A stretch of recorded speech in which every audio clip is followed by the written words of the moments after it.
Ça, c'est ce qui nous lie, hein, les lettres. Ouais, bah oui. Tu vois? Voilà. C'est clair. Il y a un truc. Hein. Ouais, c'est clair. Je me suis dit que pour ce projet, alors déjà, je sais pas ce que tu en penses, mais quand on arrive sur cette place, hein, il y a quelque chose qui est de l'ordre des rails, hein, avec une petite interruption pour lâcher les wagons. Voilà. Ouais. Et Pour le puis, saga. comme j'ai un amour de la lettre, alors de l'épistolaire hein, et aussi du voyage, hein, j'ai pensé qu'on aurait pu imaginer une espèce de garde-barrière, un peu plantée dans le décor, mais qui invite tous ceux qui passent à s'arrêter un moment, un peu comme nous aujourd'hui sur un banc. Bienvenue au Palais du Gouvernement. C'est ici que sont rédigés les textes de loi. Ces lettres, ces mots, ces paragraphes, qui forment un ensemble de règles à respecter pour organiser la vie en société.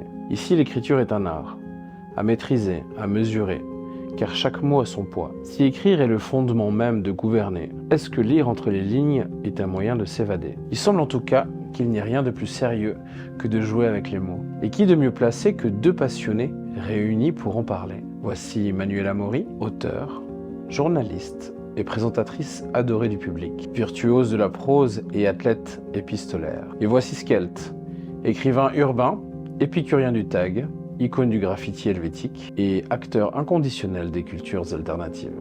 Chère flâneuse de la Planta, chère rêveur du centre-ville, je t'écris d'une gare où le train ne passera pas. Je ne connais pas les nouveaux horaires, je reste là pour que la vie revienne.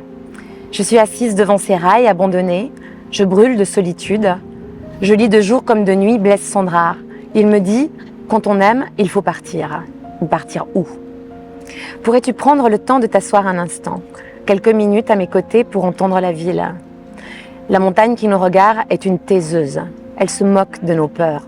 Elle sait que si nous devions disparaître, elle continuerait à parler aux étoiles. Prendras-tu le temps de me répondre?